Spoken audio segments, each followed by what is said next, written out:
Hello, everyone. We are blessed today because not one time, but now for the second time, we're going to be speaking to Dr. Isaac Elias, and it's a great honor. After that first conversation we had, it truly blew my mind. So, first of all, thank you for joining us again.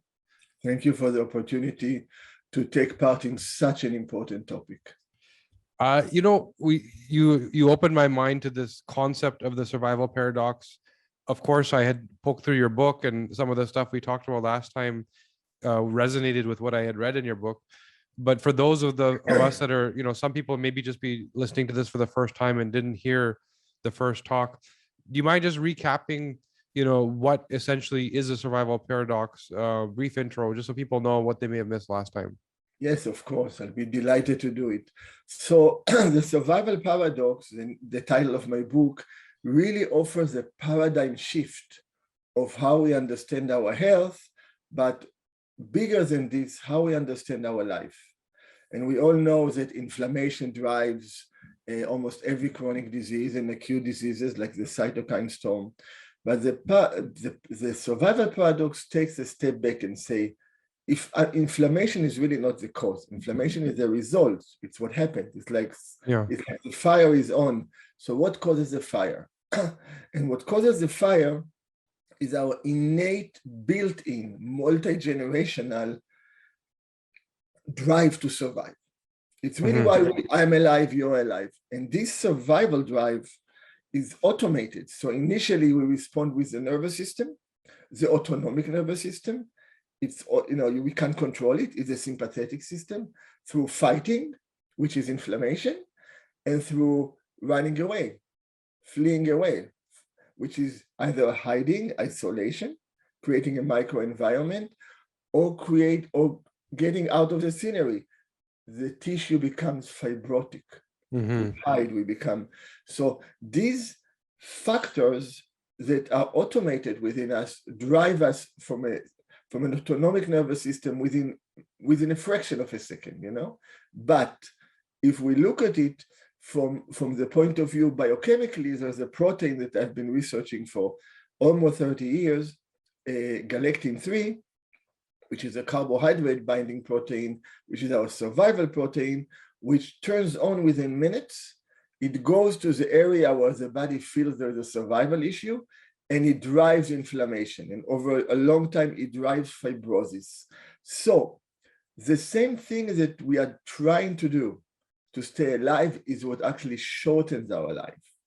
And what causes chronic disease, and what we talked last time in detail, is how it affects us emotionally, psychologically. So this drive, which will, for example, translate in simple terms to stress, to unhealthy lifestyle, of course, will turn on negative, harmful genes.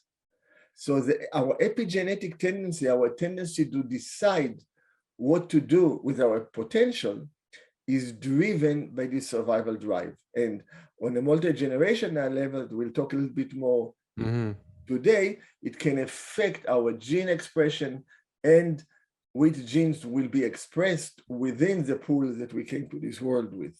So that's a fundamental understanding that really goes through every aspect of our life, all the way, not only to the cellular level, but to the mitochondrial level. Yeah, and what you said last time opened my eyes, because even myself, I blame myself. When you talk about disease in general, everybody agrees that it's rooted in inflammation. But we were ignoring the fact that that's one half. There's also, the fibrosis, like the other reaction. There's the fight or flight. Both things could potentially happen. And the flight part, we don't really look at, right? Because it's hard to, it's maybe not even sensorial. You don't even know, as opposed to a rash, eczema, flare up, inflammation is there. It's known, right? So, and to your point, we don't ask why the inflammation happens. So the other thing that you touched on, which really blew my mind in our last conversation, was this concept of multi-generational healing. Because of course, on the genetic side, we have studied the epigenetic inheritance of things like trauma, things that can be expressed in the next generation based on the experiences of the previous generation. You can literally not only inherit the genes, but also the expression, the epigenetic expression. you've been talking about healing multi-generationally.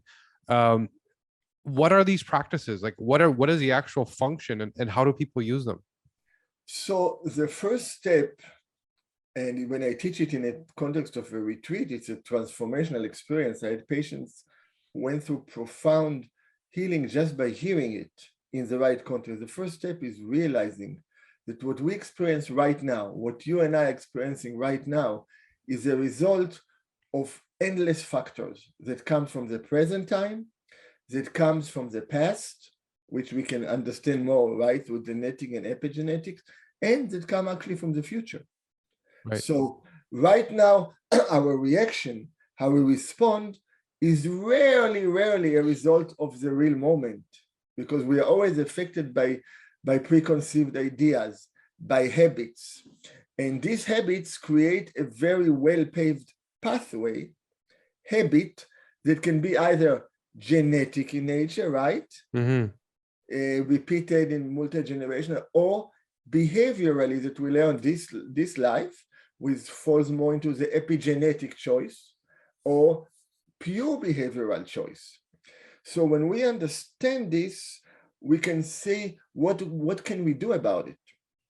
So the first step is the recognition, and then the willingness to change it, which means the willingness to change our habits. Now, you said something very important about fibrosis and scar and flight.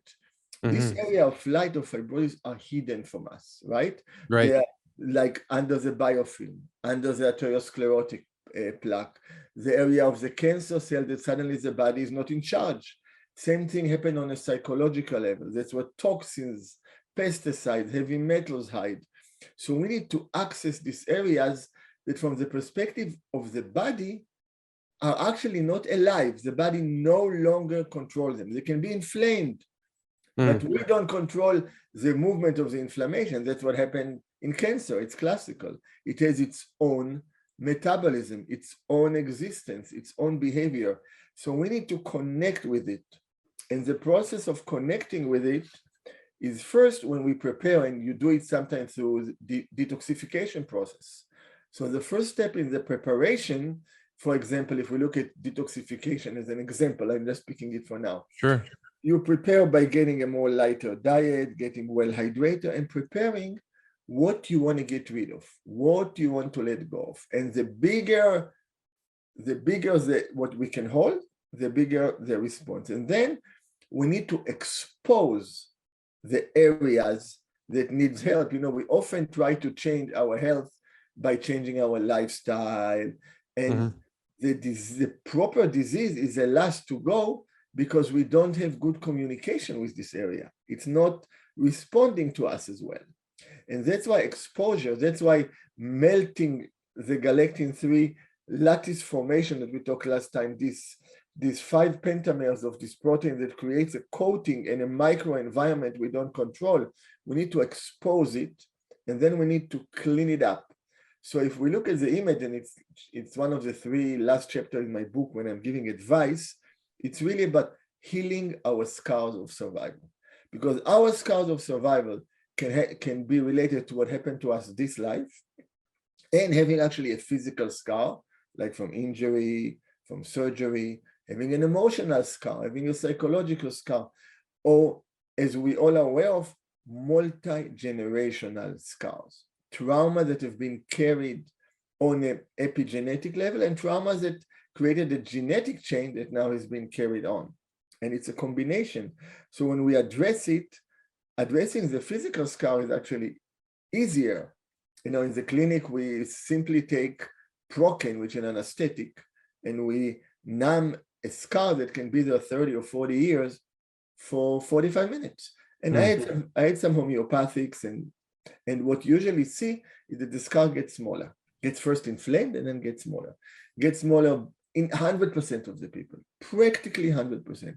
Some will go smaller by only 10, 15%, some by 60%. But whatever got smaller will never come back. How is this possible? Because the body, the area got numbed, it stopped signaling to the brain that something is wrong. So if we look at this from a multi-generational, within our body, the scar, what we are doing, we are stopping a flow from the body to the tissue, which is a sensory input into the brain, right? That happened since we got the scar, sometimes 30, 40 years. And now we can realign. So that's what happened on a multi-generational level. So when we deal with scars like traumas, then what happens? Our response becomes different. When we are driven by trauma, by stress, by survival, we respond with a survival drive, which per definition over time is going to be damaging. When we release, when the brain forgets this, for example, it has a chance to start fresh. So once we can stop this flow of information from the past, and we can allow ourselves to realign. And the question is, how do we do it best? We do it best by being really open, by having no rigid plan, by letting go of our habits. Any habits, if we want to change our health, if we have a certain very chronic health issues, in order to change it, we have to change what created it, the highway that we drove to get this. And the highway for us, it's habits. It's eating habits and sleeping habits and behavioral habits and thinking habits. So the more we are open, the more we create flexibility in our way of thinking, in our tolerance to new ideas, to new concepts, to the ultimate level where we don't hold to concepts at all. That's when we have the room for change to happen. So we help it on a very simple level by blocking the survival protein, galectin-3, and that's why you see such amazing research on pectosol. But on a deeper level, it's an amazing journey. You know, it's I know last time I shared my story in the book in the same chapter about my grandfather's trauma with the Holocaust, how he died from stomach cancer, and how I let go of it, and it changed me, and it changed my mother, who didn't know that I'm doing it. This is just an example. It can happen to all of us all the time. So the idea is to create a fresh flexibility. And when we are flexible, our organs become flexible, our circulations become flowing, and the cell knows that it's not under stress.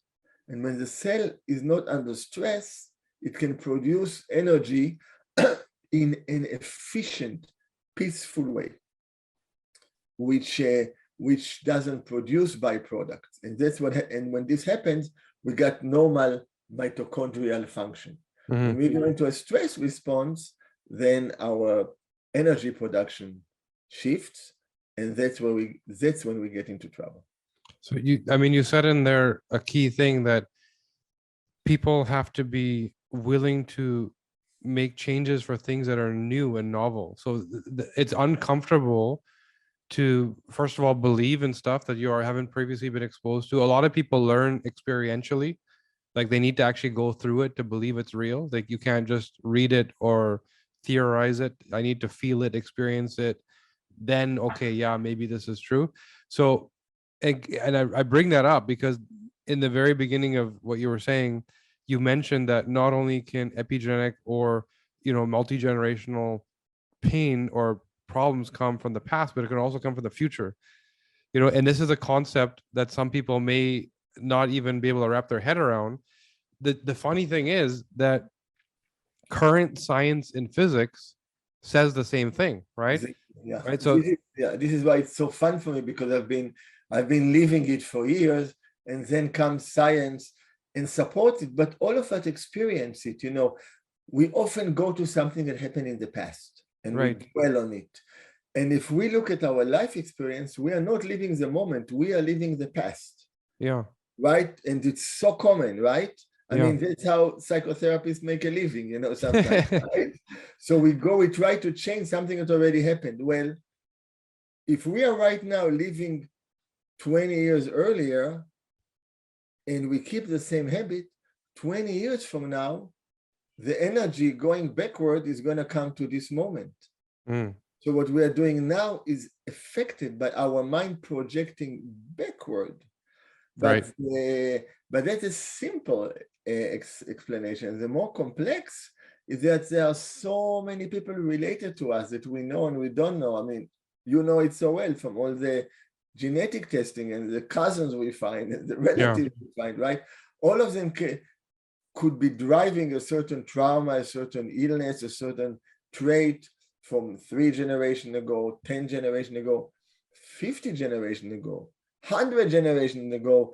If it happened as far as 100 generations, which by the way is an infinite number beyond, but it has been repeated, genetically passed on and epigenetically enhanced, you get a very strong highway. You know, when you drive, for people who are listening, watching, and the highway is very nice and very solid, it will last for a long time compared to a dirt road, right? So if you have a well-paved, multi-generational habit, it will last for many, many, many, many generations. But within this generation, different people split, and we no longer know they are related to us, and they are all holding this pattern. So when we change, and if it's profound enough, and if we can hold the interdependence between us and others, everyone changes. So that's a little bit of the story that I told, and we can feel it. We are in a room with somebody that is really happy and radiating, everybody gets happy. They don't need to talk about it, right? You experience, I experience it. It's non-verbal. So that's the power of the multi-generational healing. And we do it when we get out of our head and into our heart. But the basic is we need to flow.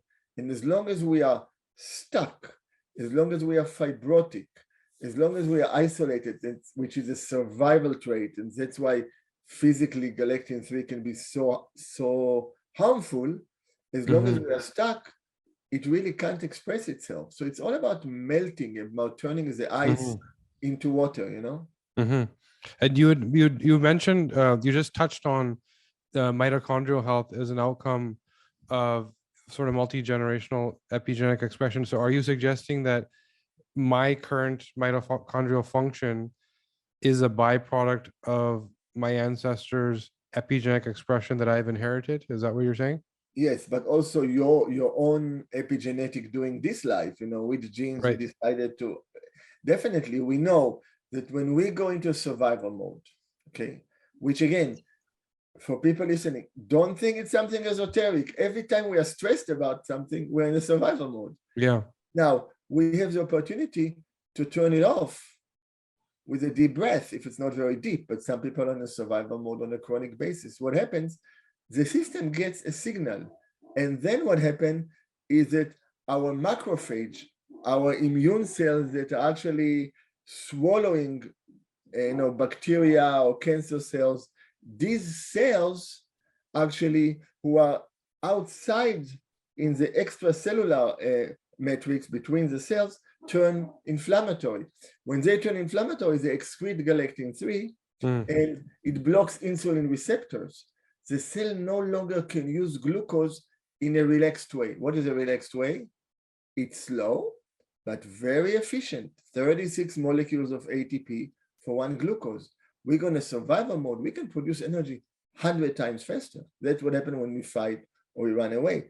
But only 2 molecules of ATP for 1 molecule of glucose and a lot of lactic acid and toxic byproducts. How does this happen? The survival mechanism blocks, and the insulin receptors being blocked, or the gene that protects the cell from turning into a cancer cells gets blocked, the P53, very famous gene. Right. And then suddenly the cell changes metabolism, right? I mean, people in your field, in this are very aware of the mTOR1, you know, the one that helps to shut down the mitochondria. Well, if it's really also driven, and it drives something called hypoxia-inducing factor, which means there is no air. We're in survival, we can't breathe. It shuts down the mitochondria through an enzyme called PDK who blocks PDH. And then here we are with damaging metabolism that affects diabetes, that affects a chronic infection, that affects cancer, etc. So our journey is a journey of coming back to a more evolved, balanced way. So for example, let's take cancer. We didn't talk a lot about cancer last time. Mhm. One approach to cancer is to try to kill cancer. Right. Tough, really you have to kill all of it. Or to turn the immune system against the cancer, but then there's inflammation. There's inflammation, the immune treatment don't work well. That's why if someone has elevated galectin-3, the immunotherapy doesn't work. But the other possibility is to take a cancer cell and try to make it less aggressive, try to redifferentiate it. And you redifferentiate by giving certain nutrients that allows the cell to function normally. So for example, there are some studies that people who take metformin as a drug respond better to cancer treatment. Berberine, honokiol, which is something that I really brought to the forefront. Pectasol, we can see that the modified citrospectin, now a multi-center trial, people have recurrent prostate cancer. The prostate was actually taken out and the cancer is coming back. You give them a galectin-3 blocker and they overcome the cancer. It's not that the modified citrospectin kills the cancer. It allows the body to take care of the cancer. So what happens, we are allowing the cell to redifferentiate. So that's an approach in life. We're saying we are going to now go from running like crazy, from high friction, from inflammation. We're going to take us more time to differentiate. So on the cell, it's a cell that is better defined, that better knows its role, when it's supposed to be alive and when it's supposed to let go and die. But it also means we take the time to know what we really want to do, right? Yeah. You see the beauty of it. And that's really why I take my time talking on summits. It's not about giving a supplement. It's about people opening their eyes, their heart, and realizing, wow, anything and everything is possible. Because when we slow down, when we allow ourselves to better define who we are, what we want to do, what drives us, and then when we connect to our heart, we connect to this endless, infinite flow of healing that through the breath is connected to the universe all the time. When we go into survival mode, we naturally think we're either angry or we are upset or we need to run away or we need to figure out to do it. We're in our head. It's a losing proposition because it's us against somebody else. There's no unity when we're in our head. When we're in our heart, we connect with this flow. We connect with this electromagnetic field of the heart that has this, open the doors to our infinite healing potential. When we are there, our genes will line up in the optimal way because our body wants to survive, right? We all agree. It can survive by using a fight, flight response, which is devastating, or it can survive by connecting with a bigger self. And that's really what we do when we connect with our heart.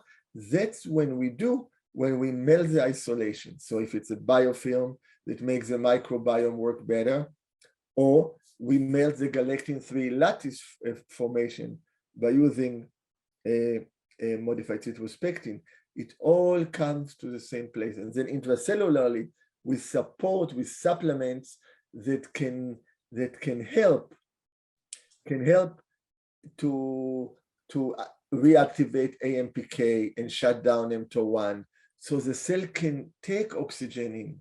Why we don't take oxygen, no? Because if you think about it, why a tissue doesn't take? We are actually breathing. It's not like we didn't breathe, we'd be dead. Something in the metabolism of the cell is not working well. Either the area itself, the whole tissue is inflamed and acidotic, and hemoglobin just can't release the oxygen, or the receptors in the cell don't allow the cell to recognize that everything is okay, actually. First step is to take a deep breath and to really just let go. In order to strengthen ourselves, we need to first let go and create space. And the beauty and the optimistic message of all of it is that now we live in an age which is very, very inflamed. with a crazy pace of life, as we all know, right? And when we expect to answer other people's text in a millisecond. So Yeah. we're in an inflamed space. But the good news, we're all alive. I Yep. always say, if you took a yogi from the Himalayas, the kind of people I treated, where I would drive with a car and there was no electricity and no roads for days to treat somebody, and we bring them and put them in Manhattan next to Wall Street, they'll be dead in 5 minutes. They will not be able to handle the stress on the system because they don't have the receptors. We have them, we adapted. And that's why when we take time off, it doesn't have to be a lot because it's so dramatic. If we just disconnect our phone for 3-4 days, go to a place which is quiet, it's amazing the creativity and what happens to us. I know it on my own experience. While 20 years ago, I would have to go to the mountains for 4 or 5 months, and disconnect to get to the same experience. So that's the advantage, our adaptability, which is survival driven. It can be very devastating if we fall into this speediness and inflammation, but also allow us to open the door to this vast healing potential. And the mitochondrial function then becomes a reflection of it. Yeah, that's so eloquently said, because there's a couple things in there that were aha moments for me. And one was that the sensitivity of how we communicate to ourselves, right? We understand communication to others. And if you think about it, a subtle movement, a subtle change in expression, the person knows what you're communicating, right? And that's how receptive we are. Your mitochondria is constantly trying to understand what is the threat, right? What's next? Totally. And if you are in a thought, emotion, physical state of being threatened, that fight mode, then that's what your body prepares for. So how do you heal if you aren't telling yourselves it's healing time? Right. And the way you put that, it's something that we kind of intuitively think about, but we don't practically lay out as a strategy. Like, healing starts with even believing you're in a healing state. Otherwise, if you're going in there in a fight state, that's what your cells are doing. They're not opening up the things they need to open up to heal. Another thing you said, which really opened my eyes, was again something that we know, but you just said it so eloquently, which is cancer as we know it. The threat level is based on the tools we use, right? So when you go to your oncologist or even the family MD, the level to which you're suffering this condition, how bad that is determined by what tools they have to fight it. And what you're saying is there's a whole other set of tools that alter this reality of you have stage 1, 2, 3, 4, and this is what this means for you. That's what it means for you based on that knowledge and that toolkit to go deal with it. You're saying there's so many other tools that maybe you need somebody like yourself or some other specialist to work with you on it, that takes this level red threat and brings it down to like a green or a blue, because all of a sudden, yeah, we've dealt with that before, and here's the strategy that works, right? Yeah, it's so interesting that you bring it up in this way, because it's my specialty, integrative oncology, for decades. So you can use the same conventional methods, they are effective many times, but the perspective of how to use it, right, is very different. Because one of the things that happens is, if we talk specifically to people who had cancer, people who had family in the audience who had family with cancer, they will tell you, the patient will tell you, the moment I was diagnosed, my whole life changed. What was important for me a moment before the diagnosis becomes completely irrelevant. Somebody wanted to get a job promotion or buy a new car. It's completely out of the window. They want to stay alive. And this opening, this shift in priorities, is a huge, gigantic healing opportunity to redefine ourselves. And what you do, you go to the doctor, and the doctor very quickly sets one set of fears and habits with another set. Yeah. They give you a prognosis. They send you to the CT. Now, the doctor sees certain cancer. They know. I mean, there is a joke actually about this very famous priest is waiting in line to heaven, and Saint Peter lets him wait. And suddenly you see this doctor coming in with a stethoscope straight, and you tell him, listen, I'm such a famous priest. How come this doctor went in? He says, listen, you don't understand. It's God. He thinks he's an oncologist. So it's this idea, and of course it is a joke, but the idea is that we often, when we treat people, Yeah. don't recognize the power of the word. I was just teaching meditation healing one day, half a day to my staff, to my research staff, and we were talking and mentioning that patients can come to the room to find out from me that their cancer now is stage 4. Mm-hmm. But they come out of the room more optimistic and happier, Right, than when they came in, before they got the quote unquote bad news, because you created a set of opportunities and space for them. So our job as a healers, is to create space for our patients to change. Mm-hmm. And as patients, and we are all patients, depends on the day, and as patients, we have to be open to the concept that everything is possible. So for example, in oncology, the first thing is, don't bind yourself to a prognosis. Right. There are always choices at any moment. At deathbed, there are choices, how you're going to die.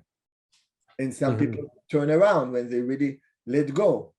So this ability to transform, which is so clear at the time, with issues like cancer, is actually a tool we use every breath of our life, every day of our life. We always have a choice, and the result is this ongoing optimism.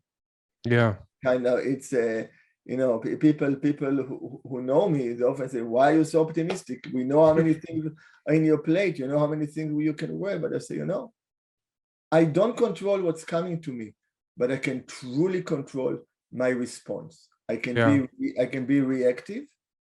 I will understand it's all changeable, and just open my heart to it, to myself, to others. And that's when gene expression changes. That's when healing changes. But for this, the body needs to work as one unit. So we need to dissolve the blockages. If they are galectin-3 driven, if they are heavy metal driven, if they are pesticide driven, if they are trauma driven, if they are judgment driven, And then some people are very lucky.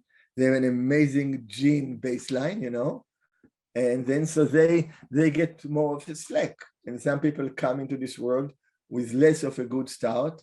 They have to work harder. But we do have the choice to change the expression, and that's an incredible. That's really cool. Yeah. I think you said something in there that was beautiful, which is the people wish they had a different reality, but the truth is your reaction is your reality. Right? Exactly. So it's your choice to react how you want. Exactly. Everybody has challenges, and obviously, God forbid, something like cancer falls upon you, but the reaction is your reality. The outcome is based on how you approach it, because down to the cellular level, it's not just attitude, it's attitude getting right down to the cellular level and what you're telling your body to prepare for. So, you talked about mitochondrial function being an outcome of epigenetic sort of phenomenon, and inherited trauma can affect how you live today. So all of what we talked about, you see bodily function and health from a very unique lens. Not people look across timelines to find health. They're looking at in the moment. They don't even look yesterday, right? So then I'm assuming the solutions are also equally unique. So what do you tell somebody when you see mitochondrial function you think is a epigenetic problem that's maybe inherited? It's not, hey, go take the supplement. Like what do you do for that person? So it really comes to there's a principle we discuss, and the tools that are different. So we have to create space for change. We can't force change. We need to create space for change. So in this sense, detoxification and letting go. What is detoxification? I think we talked last time, but if not, we detoxify most of our life. Every time we exhale, the lungs, if we paralyze the muscles of the chest, the lungs will collapse, because the tendency of the lung is to exhale, to let go. And exhalation is twice as long as inhalation. So we're in a process of detoxification all the time, of letting go. But we want to do it more consciously when we want to change things. So the letting go is a process that first we need to create space. We need to create time. We need to carve time in our life for the process. And often it's done in a concentrated way for a few days, for a few weeks. And then we want to see what we need, what can we change? So for example, when a patient comes, let's say cancer patients come, and the family tells me, oh, this person, they smoke and they don't eat healthy and they don't sleep and they are stressed. It's so terrible. I tell them, my God, goodness, you couldn't give me better news, There's so much that can change, So we need to create the change. And within it, we have to recognize what we can do and what we are kind of bombarded with. And unfortunately, we are bombarded with a toxic environment, the reflection of the imbalances in our microbiome, which is really the relation between the different community in the gut and ourselves, the relation between our cells, the pesticides, which are such a huge issue that have been accumulating every year after year after year, especially glyphosate. They change our mitochondrial function. They change the gut lining. They affect our brain. So we need to be able to clean these things through cleansers, through supplements, through proper hydration, through different treatments. And then we create a space for nourishment. So a lot of my work is in this field, if I'm using a modified citrospectin just as a supplement, if I use acupuncture and injection and healing. But if you look at my treatment strategy, there's always, first of all, you create space. So for example, I specialize, I'm what the big apheresis companies define as a disruptor on a global scale in my work in therapeutic apheresis, in using filtration of the plasma to treat diseases that have not been treated. I think I mentioned to you, and since we talk, my grant is formally active now, and I'm researching the ability to pull galectin-3 through the plasma to treat sepsis and kidney injury. No, these are conditions that kills 11 million people a year all over the world. So the idea is that we are removing the survival protein and allowing the body to recalibrate. And the reason why I got the second grant from the NIH, which is a very large grant, is because I showed in my first grant that indeed galectin-3 comes before cytokines, before interleukin-6. So in our work, just an example, we want to create this space. So we create the space by cleaning toxins, by clearing heavy metals. And it's really interesting that modified citrospectin is an incredible binder of heavy metals. We published so many papers on ability to remove mercury and lead and cadmium and uranium, it binds any positively charged. So we create this space, and then once you create the space, then you can create the nourishment. So you can tweak the highways. For example, we block mTOR1, if it's onokiol or berberine or you want to use the drug or diet, we go on intermittent fasting. Why is intermittent fasting so good? Because we give a cell a break. What is intermittent fasting? We give a digestion a break. We are not trying to process. We don't process physically. We also don't process as much mentally because we are asleep out of it. And we create a space for autophagy, for cleanup, for regulating our system again. You can see how it's happening on a cellular level, right? Yeah. And then we can restart the body with nourishment. And that's where you need to have the right minerals and the right cofactors and the right vitamins. And very important, hydration. So many people are dehydrated. And what is water?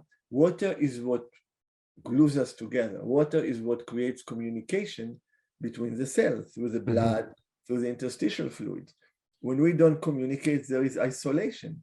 When there is dryness, you get inflammation, you get heat, and then you get degradation of the tissue.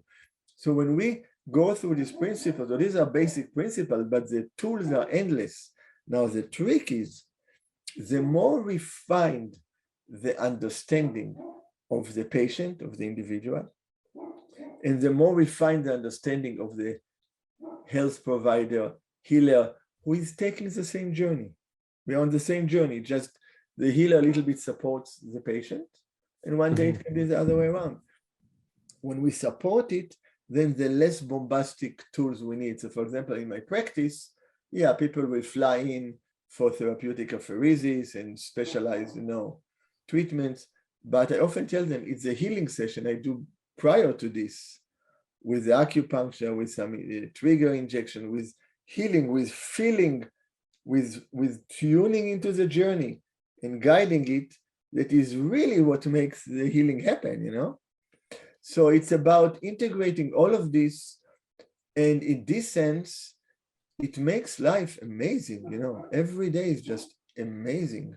It's And would you say that your approach is the same for healing those multi-generational scars? Because we were talking about mitochondria, but it sounds to me like that creating that safe space and everything you're talking about would apply there also. Yes, and often, because my insight is not born, I wasn't born with insight. My insight is like a side effect or a result of my meditation practice. So there's a little bit different power to it. But in my insight, I can often see this, but then the process is just the letting go. The moment the person lets go, it comes to the moment, and regardless of what the experience is, for us to experience the moment in a genuine, fresh way, we have to let go of the multi-generational influence, because we're really not experiencing the present time. So what happened, usually in my therapeutic strategy, I try to do this, and then the apheresis will peel off, we clean in the plasma, everything lets go. So from a supplement point of view, you take modified cytospectin, you look at the Pectasol research. Why is it helping so many conditions? But more important, why is modified cytospectin synergistic in cancer, for example, with radiation therapy, with chemotherapy? Why galectin-3 disrupts immunotherapy? All these different treatments. Why is it relevant to chronic kidney disease, to acute kidney disease? Because the problematic area is isolated. So what you do when you melt galectin-3, you open the area, you allow the change, the possibility to happen, but we reduce and block the harmful survival response. And that's why addressing galectin-3 is a base on top of which you can use any treatment, or you can integrate it with any treatment. And that's why last time I told you, it is so relevant to the topic of the summit, because it's sitting on this basic level. We're not talking about an inflammatory response of the moment. Survival is what drives us. Our journey in life, our spiritual journey in life, is to free our survival, imbalanced survival response, to turn reactivity, which is an automatic response to a threat, into responsiveness, where whatever comes, the response is open heart, love, compassion, and healing to ourselves and others. Now, we all get lost in survival. I get lost in survival. You get lost in survival, anyone we know. But we all have the birthright moment to connect with this depth. As you know, if you people who are like Judeo-Christian, they will say, we're born in the image of God, the divine within us. There's this infinite openness. And that's when healing happens. That's when amazing things happen. And that's why one of my favorite sayings is not everyone is going to be a miracle, but anyone can be a miracle. Because the moment we are displaced, where we are no longer, our response, our reaction are no longer an automatic reaction to a set of facts, genetic, epigenetic, then anything and everything is possible. And then the moment we try to manipulate it, it's gone. So the real secret of healing, and a lot of my Asian, Himalayan, try not to use geopolitical countries because I travel in different countries. But the Himalayan masters I learned with often told me, Isaac, you really can teach, what you discovered. But I'm a stubborn Jewish Israeli. I don't accept. I see it really as my role. There is a way to guide, to give a direction to that which has no direction. Mm-hmm. There is a way to create a change in time from a place which is timeless. But that's what I call absolute healing, open heart medicine. That's where we can wipe out our genetic and epigenetic tendencies. But we know it even of the level of compound, for example, DIM, which is often used for breast health, will change the pathological expression of the BRCA gene. It will reduce a mutation by increasing the expression of the normal gene. So here you are with something which is so genetic predominant, you take the right supplement, suddenly it may never get to a clinical stage, or instead of happening at age 40, it will happen at age 70 or 80. So I want to bring it all the time to the physical level, but not to have people get lost in the physical level, because there is such a tendency. That's why I really enjoy talking to you, because I talk to a few more people from your field who are a little more of a techie purist, Right. So everything becomes very logical. Yeah, it makes a lot of sense. And logical is a straight line, and our life is multi-dimensional. Yeah, for sure. So, yeah, you as you can figure out, I've a lot of patents, a lot of inventions. I know how to think, creatively, but the real breakthroughs I make in my life in helping others is when I drop the conceptual process. Yeah. What I call the state of wisdom that all of us have, all of us have it in the same way. We just have to be reconnected to it. So what we talked about today is the detox process, the blockage of galectin-3, the change of lifestyle. The more we see it in this big context, the more amazing things happen. And then once you start getting in tune, and things like start happening, which is like, wow, you can't afford not to be in tune anymore, because it's really a disaster, Life really starts moving in a different way. And this is a potential that every living being has. And that's really the gift of healing. And often it's a disease and a crisis that drives us into looking for it. For me personally, it was a passion. I was born like this. People would say from past life, doesn't matter why. Since I was a kid, my family wasn't like this. I was looking at this stuff, but that's my journey. Other people have to have a crisis to do this.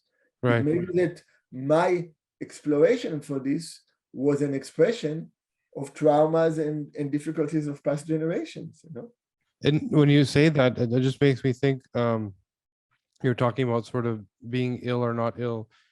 The supplements that you talk about that sort of, as you say, melt the galectin-3 away so that micro environment is opened up and healing can happen. Right. Are they only recommended therapeutically, like in the disease state, or can they be used like preventatively to just maintain? Pectosol is the most important supplement someone can take. And I don't say it lightly. I have a lot of research gravitas in my decades of career. And if you look at my health programs for patients 20, 30 years ago, I didn't always recommend Pectosol. But now we got to address galectin-3. We know when you address galectin-3, it's going to have a positive effect on your health, regardless of your age, regardless of your health. It makes a lot of sense. It's just good to know that you don't have to wait to get sick and react, but it's something that is so powerful, but also so safe that you can start anytime and just sort of maintain your optimal health. It's actually modified citrus-pectin is a sophisticated fiber made from the peel of the citrus fruit. Right. It's the most natural thing you can take, That's amazing. And so does somebody need a clinician to get some, or can they, for example, can they go to your website, or where would they go? Yeah. I mean, Pectosol is a lot of people have taken what we call a borrowed science journey, in my work, because modified citrus-pectin is a generic name. So it's specifically Pectosol. It is now close to 80 published papers. So it's available at Econogenics. You can find on my website, dreliance.org. And really, I finally wrote my first book, The Survival Paradox, with the help of my wonderful daughter, Lihi, who is an ordained Buddhist Lama and an amazing editor. She edited it for almost 2 years. And the book really takes people through this healing journey. Mm. And it offers a philosophical tool, and then it offers 80 pages of protocols. But you don't get the protocols until you go through the journey, and you really, really understand. And it's really, I really feel it's like an offering of this, I started my journey at healing when I was 15, so almost 50 years. That's amazing. So literally you've taken your life work, put it into this book. Yeah. Anyone that's inspired today should go look for the Survival Paradox. I've been through it myself. I mean, I was lucky enough that I got a copy from you, and it's, I mean, I read a lot of small articles, publications, trying to keep up. Diving through a book like yours where you just can't put it down doesn't happen often for me, but it was awesome. Thank you. Yeah. So I wanted to thank you for taking the time a second time. Thank you. I just felt there was more we needed to discuss. We had you back, and thank you so much for coming again. This was awesome. I'm sure you're going to change a lot of lives, and it was great that you're able to join us again. Thank you. Thank you. Thank you for having me.